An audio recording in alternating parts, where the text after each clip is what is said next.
నమస్తే అండి. ఏదైతే కృష్ణబాబు కాలనీలో ఉండే ఘటన చూసి రాష్ట్రం మొత్తం చలించిపోయిందండి. ఎంత దారుణమైన వ్యవస్థ అంటే ఒక వివస్త్రం చేసేసింది ఒక అధికార పార్టీకి సంబంధించినటువంటి వ్యక్తులు. అయితే సరే సస్పెండ్ చేసినాము లేకపోతే వాళ్ళ మీద యాక్షన్ తీసుకుంటున్నామంటే ఎన్నాళ్ళు అని ఇక్కడ మహిళలు అడుగుతున్నారండి. చట్టాలు బలంగా లేవండి, ఇవాళ వాళ్ళని అరెస్ట్ చేయొచ్చేమో మీరు కంట తొడప చర్య కింద, మళ్ళీ సాయంత్రానికే కాళ్ళు ఎగరేసుకొని మళ్ళీ వాళ్ళు వచ్చేస్తారు, అప్పుడు ఏంటి మా పరిస్థితి? ఈ రోజు ఆమెని వివస్త్రం చేస్తే బట్టలు కప్పుతున్న వాళ్ళని కూడా దాడి చేసేసినారు. అసలు ఈ ఘటన ఎందుకు జరిగింది అంటే ముందు ఆ తల్లి కూతురు ఆ తల్లి కొడుకు ఆ భర్త పోలీస్ స్టేషన్కి వెళ్ళారు. ఇలా గొడవ జరుగుతుంది, ఇదిగో నా చెయ్యి ఇలా గాయమైంది, ఇలా గాజులు ఎరిపేశారు, ఇలా ఘటన జరిగింది అంటే, ఏమమ్మా పోలీస్ స్టేషన్కి వచ్చి కంప్లైంట్ ఇవ్వగానే రాసేసుకుంటామా? పోయి హాస్పిటల్కి వెళ్ళండి, అక్కడికి వెళ్ళి ఏదైతే స్లిప్ ఉంటుందో అది తీసుకొని రండి, అప్పుడు కడతాము అని అలా వెనక్కి పంపించారు. పంపిస్తే వాళ్ళు పాపం హాస్పిటల్కి వెళ్ళి టెస్టులు వేసుకుని ఆ రిపోర్ట్స్ తీసుకొని వస్తుండగా మా మీద పోలీస్ స్టేషన్కి వెళ్ళి కేసులు కడతావా, నువ్వు చెప్తే రాసేసుకుంటారా అంటూ ఈ ఘటన జరిగిందట. ఈ ఘటనలో పాల్పడిన వారు ఎవరైతే హిజ్రాలు ఉన్నారో వారికి సంబంధించిన మనుషులని వాళ్ళని అందరినీ లోపలేసినారు. కానీ ఈ విషవృక్షం ఎక్కడ బిగినైంది? మీరు గుర్తుంటే రైల్వే కోడూరు ఘటనలో ఒక మహిళ మీద పోలీసుల చేతిలో కర్ర తీసుకొని నడి రోడ్డు మీద ఒకడు రేల కొట్టి కులం పేరు పెట్టి కూడా బూతు తిట్టాడు. మరి ఇప్పుడు అతనికి ఏం చర్య తీసుకున్నారు? అతనికి చర్య తీసుకున్నప్పుడు నాకేం చర్య తీసుకుంటారు? అతను జనసేన పార్టీ వాడు, నేను ఇంకా అధికార పార్టీ వాడిని, నా మీద ఏం చర్య తీసుకుంటారంటూ ఇంకొకటి రెచ్చిపోయాడు. అంటే నడి రోడ్డు మీద కర్రలతో కొట్టారు. అక్కడ మనం కరెక్ట్ అన్నామేమో, అతని మీద యాక్షన్ తీసుకోలేమో, ఈ మాత్రం రిమాండ్ కూడా విధించలేదు కదా. మరి ఎస్సీ ఎస్టీ కేసు పనిచేయాల, మహిళ మీద కర్రతో దాడింది పనిచేయాల, పబ్లిక్ లో న్యూసెన్స్ పనిచేయాల, మరి ఏ సెక్షన్స్ ఎందుకు వర్తించలేకపోయిందో అర్థం కాల. చూసినారా, ఆ ఘటన తర్వాత ఈ ఘటన రిపీట్ అయింది. ఇది ఏకంగా వివస్త్రం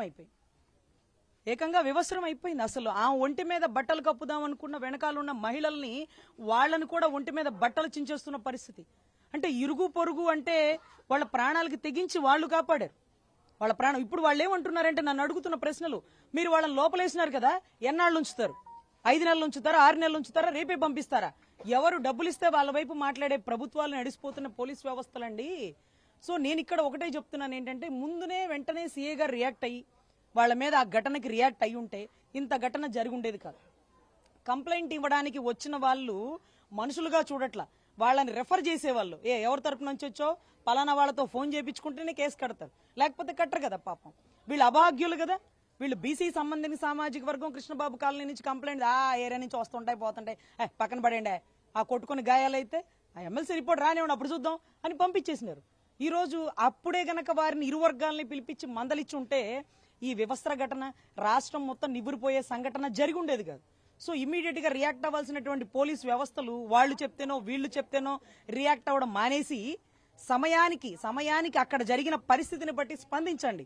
ఒకడు విజిలేస్తేనే పని చేస్తాను, ఒకడు ఫోన్ చేస్తేనే రియాక్షన్ ఇస్తాను, ప్రభుత్వం మా చేతిలో ఉంది అంటే ఇవాళ కంట తుడుపు చర్యగా మీరు సస్పెన్షన్ చేసి ఉంటారు. అతని ప్లేస్ లో ఇంకొకటికి టికెట్ ఇస్తారు, ఏముందాడ అతని పక్కన పడేసినట్టు. అయితే మరి ఇది అన్ని చోట్ల ఇలాగే రియాక్ట్ అవుతున్నారా? ఇక్కడ మాత్రమే రియాక్ట్ అయ్యారా? ఆ వెళ్లిన వాడు ఎన్ని రోజుల్లో వస్తారు? ఇవన్నీ కూడా మేము అడుగుతుంది కాదండి, సాధారణ మహిళలు అడుగుతున్నారు. రేపు మళ్ళీ వచ్చి కాళ్ళు ఎగరేస్తారేమో. దీన్ని కంట తుడుపు చర్యలాగా కాకుండా రాష్ట్రం సిగ్గుపడే చర్యలాగా భావించి దయచేసి పోలీస్ వ్యవస్థలు నిక్కచ్చిగా పనిచేయండి. మీరు సరిగ్గా లేకపోబట్టే ఈ రోజు ఇన్ని ఘటనలు జరుగుతున్నాయి. మీరు ఆ రోజే రియాక్ట్ అయ్యి వాళ్ళిద్దరిని పిలిపించి వాళ్ళిద్దరిని బైండ్ ఓవర్ రాపించి వాళ్ళిద్దరిని స్టేషన్లో కూర్చోబెడితే ఈ ఘటన జరిగి ఉండేది కాదు అని భావిస్తూ ఈ రోజు ఆడబిడ్డకు జరిగిన అన్యాయానికి మేము సానుభూతి తెలుపుతూ అదే మాదిరిగా ప్రభుత్వాన్ని నిలదీస్తూ ఆ పోలీసు ఎవరైతే సీఏ గారి మీద యాక్షన్ తీసుకుంటున్నానన్నారు అది ఎంతవరకు తీసుకుంటారో, మరి సస్పెన్షన్ చేస్తానన్నారు అది ఎన్నాళ్ళు ఉంచుతారో, అరెస్ట్ చేసినానన్నారు మరి ఎప్పుడు వరకు బెయిల్ ఇవ్వకుండా బయటకు తీసుకురాకుండా ఉంటారో, మరి 6 నెలల లోపల పెడతారా? అంటే కొడితేనే తిడితేనే ఒక చట్టం అయితే వ్యవస్థరం చేసేస్తే పెద్ద పెద్ద కురుక్షేత్రాలు జరిగినవి కూడా మహిళకు జరిగినటువంటి అవమానానికి. మరి ఈ రోజు ఏం జరుగుతుందో అధికార ప్రభుత్వం, అధికార పార్టీ మొన్నటి రోజు రైల్వే కోడూరు ఘటనకి స్పందించినటువంటి జనసేనకి ఈ రోజు స్పందించినటువంటి ప్రభుత్వంలో ఉండేటువంటి టీడీపీ, మరి అక్కడే స్పందించుంటే ఈ ఘటన జరిగి ఉండేది కాదేమో. మరి ఇక్కడ స్పందించారు. ఈ స్పందన కంట తుడుపా లేకపోతే ప్రతిపక్షాన్ని ఎదుర్కోవడానికి చేసినటువంటి చర్య అనేది వాళ్ళకి ఇచ్చే బెయిల్ ని బట్టి మేము ఆలోచిస్తాం. ఇలాంటి సంఘటనలలో హిజ్రాలు వాళ్ళని వెలుగులో తేవాలని అనేక ప్రయత్నాలు చేస్తుంటే దాడుల కోసం డబ్బులు తీసుకొని రావడం కానీ ఇవి ఎట్లా చూడవచ్చు? ఒకటండి, ఈ తెర మీదకి ఈ హిజ్రాల్ని మధ్యలో పావుల్లాగా వాడుతున్నారా, పేమెంట్లు ఇచ్చి పని చేస్తున్నారా, లేకపోతే వాళ్ళకి పర్సనల్ గా గడ్జే ఉందా అంటే వాళ్ళ కోపం. మామూలుగా ఒక మహిళ కొట్టేదానికి, ఒక మగవాడు కొట్టేదానికి, ఒక హిజ్రాల్ కొట్టేదానికి వాళ్ళలో ఉండే శక్తి గట్టిది. ఇప్పుడు వాళ్ళు కొడుతుంటే చుట్టుపక్కల ఉండే నలుగురు మహిళలు ఆపలేకపోయారు. ఆవిడ మహిళగా మనం భావించడానికి లేదు, ఒక మగవాడిగా మనం భావించడానికి లేదు. ఒక త్రిశక్తిగా ఆవిర్భవించినటువంటి అవతారంగానే మనం హిజ్రాల్ని చెప్పాలి. సో ఇలాంటి ఘటనలు జరిగినప్పుడు పోలీస్ స్టేషన్లో కూర్చోబెట్టి ఆ సమస్యను ఏంటనేది ఎస్ఐ గారో సిఐ గారో ప్రతిస్పందించకపోతే వాళ్ళ కోపం ఇలాగే రెట్టింపు అయింది. ఆ కోపంలో వాళ్ళు ఏం చేస్తారో వాళ్ళకే తెలియదు. అది వాళ్ళ మానసిక పరిస్థితి. అలాంటి వాళ్ళతో తప్పులు చేపించే బదులు కంటతుడుపు చర్యలు ఆపి వాళ్ళని కూర్చోబెట్టి చర్చిస్తే బాగుంటుందని నా ఉద్దేశం. ఎందుకంటే ఇజ్రాయెల్ని ఇబ్బంది పెట్టడం, వాళ్ళ కోపం రెట్టింపు ఉంటుంది. మనం ఒక దెబ్బ వేసేదానికి అదే దెబ్బ వాళ్ళు కొట్టేదానికి తేడా ఉంటది. కాబట్టి దయచేసి గతంలో గంజాయి తాగిన వాళ్ళని ఇలాంటి కేసులకి వాడేవాళ్ళు. ఇలాంటి ఘటనలో ఇదిగో నీకు గంజాయి ప్యాకెట్లు ఇస్తాం, వాళ్ళ మీద దాడి చేసి వాళ్ళని చంపేసి అని వాడేవాళ్ళు. ఇప్పుడు హిజ్రాల్ని తెర మీదగా తెస్తున్నారు. ఈ కొత్త సాంప్రదాయం ఏంటో అధికార పార్టీ వారు నోరు తెరిచి నిజాలు చెప్పాలా. హిజ్రాల్ని గంజాయి తాగిన వాళ్ళని తెర మీదగా తీసుకొచ్చి దాడి చేపించడం ఇవన్నీ తగ్గించాలా. మనుషులు కొట్టుకుంటే ఒక కేసు, గంజాయి తాగిన పసిబిడ్డలు కొడితే మత్తులో ఉన్నారు, తెలియ కొట్టారని ఇవాళ అవుతే బయట తెచ్చేస్తున్నారు.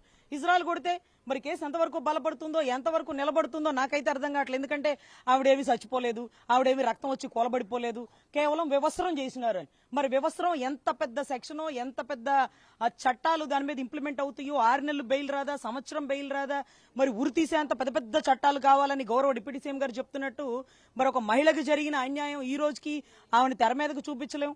ఆమెతో మాట్లాడుతుంటే కన్నీటి పర్యంతం అయిపోతున్నాం. ఈ జరిగిన అవమానం నేను ప్రతిరోజు నిద్రలో గుర్తు తెచ్చుకొని బాధపడాలేనండి అంటూ ఆవిడ పడుతున్న ఆవేదనకి మరి ఏమాత్రం తీర్పిస్తుందో చట్టాలు, ప్రభుత్వాలు చూడాలండి.